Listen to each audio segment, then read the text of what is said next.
आप देख रहे हैं BA न्यूज, खबर हमारी फैसला आपका। इस वक्त की बड़ी खबर। लखनऊ। भारतीय संविधान में जनता के लिए बताए गए कर्तव्यों का पालन करने से अपराध मुक्त, जातीय विद्वेष की भावनाओं से मुक्त, भ्रष्टाचार मुक्त, सामाजिक विषमता मुक्त व नशामुक्त समाज का निर्माण होगा।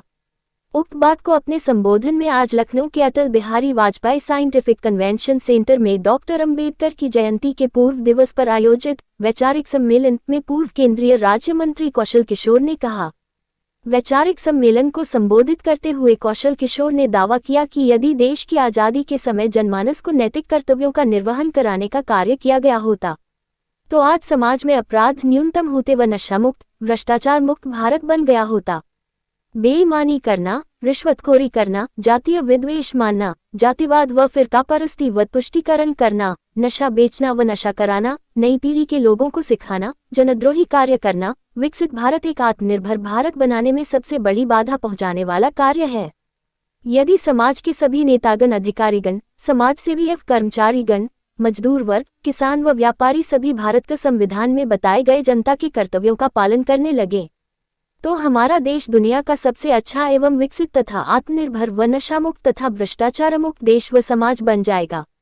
जनता से अपील करते हुए कहा कि सभी लोगों को जनता के कर्तव्यों का निर्वहन खुद करने के साथ साथ बड़े आंदोलन की जरूरत है। आज कार्यक्रम माननीय कौशल जी ने किया और ये देश का प्रथम कार्यक्रम है, उसके लिए हम इन्हें धन्यवाद देते हैं। आज बहुत तेजी से वैचारिक परिवर्तन आ रहे हैं, लेकिन आज के समय में बाबा साहब का विचार हमारे दलितों और वंचितों के लिए बहुत ही आवश्यक है। जानकारी हमारे दलितों को नहीं है जितना बाबा साहब ने हमको दिया, वो हमारे जो दलितों को पता नहीं। अब पूर्ववर्ती सरकारों ने, कांग्रेस ने बाबा साहब का केवल वोट लेने के लिए उनका नाम लिया, उनके नाम पर ना कोई योजना, ना ही उनको कहीं आगे बढ़ने दिया। तिरस्कार पाया कांग्रेस से बाबा साहब ने।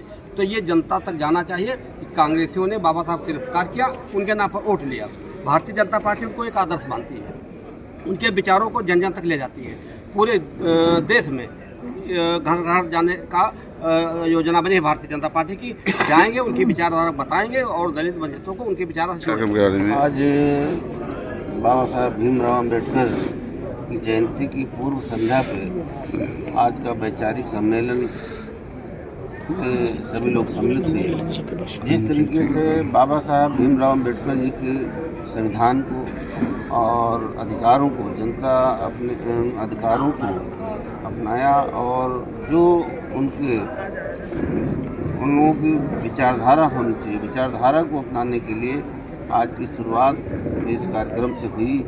और जिस तरीके से हमारी भारतीय जनता पार्टी ने बाबा साहब के संविधान को और उनके आरक्षण और जिस तरीके से जनता में नीच ऊंच का भाव था उसको समानता लाने का काम किया, उनके सपनों को साकार करने का काम भारतीय जनता पार्टी की सरकार ने किया और किसी ने नहीं किया। मूल रूप से जनता को अधिकार देने का काम भारतीय जनता पार्टी की सरकारों ने, डबल इंजन की सरकार ने काम किया। और जो लोग झूठे वादे करके काम किए वो जनता आज पहचान रही है, जान रही है। कई बार धोखा खा करके अब आगे जनता धोखा नहीं खाएगी, अपने अधिकारों को और अपने कर्तव्यों का पालन करेगी। क्या कहना चाहेंगे आज के इस खास दिवस के अवसर?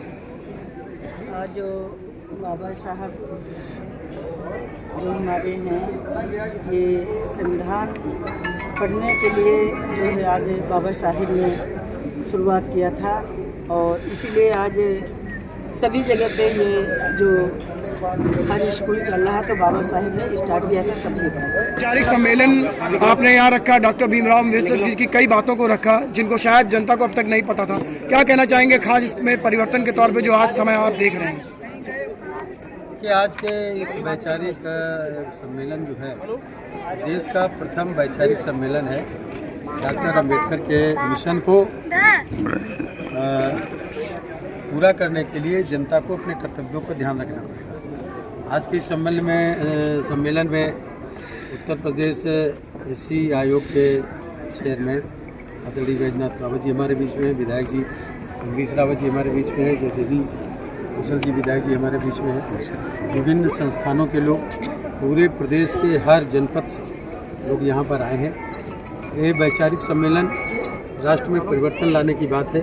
1947 से ना सही तो वैसे तो 1947 से देश आज़ादी के बाद ही जनता को अपने कर्तव्यों का अनुपालन करना उस समय की तत्कालीन सरकार को सिखाने की ज़रूरत थी। लेकिन 26 जनवरी 1950 को जब भारत का संविधान लागू हुआ, उस समय जनता के जो मूल अधिकार और कर्तव्य हैं उनका निर्वहन करने के लिए उस समय की तत्कालीन सरकार को एक राष्ट्रव्यापी आंदोलन चला करके कराने का काम करना चाहिए था। वो काम नहीं किया, जिसकी वजह से जनता अपने कर्तव्यों का जो अनुपालन करने के लिए अगर गलत कामों का विरोध करना शुरू करे तो अपराध खत्म हो जाएंगे, बेईमानी खत्म हो जाएगी, सामाजिक विषमता खत्म हो जाएगी, जातिवाद खत्म हो जाएगा, नशा खत्म हो जाएगा और विकसित परिवार, विकसित भारत, आत्मनिर्भर इंसान, आत्मनिर्भर भारत, नशा मुक्त भारत, नशा मुक्त इंसान और दुनिया का सबसे बेहतर भारत बनेगा। उसी के विषय में आज का ये वैचारिक सम्मेलन डॉक्टर अम्बेडकर जी की जयंती के पूरे दिवस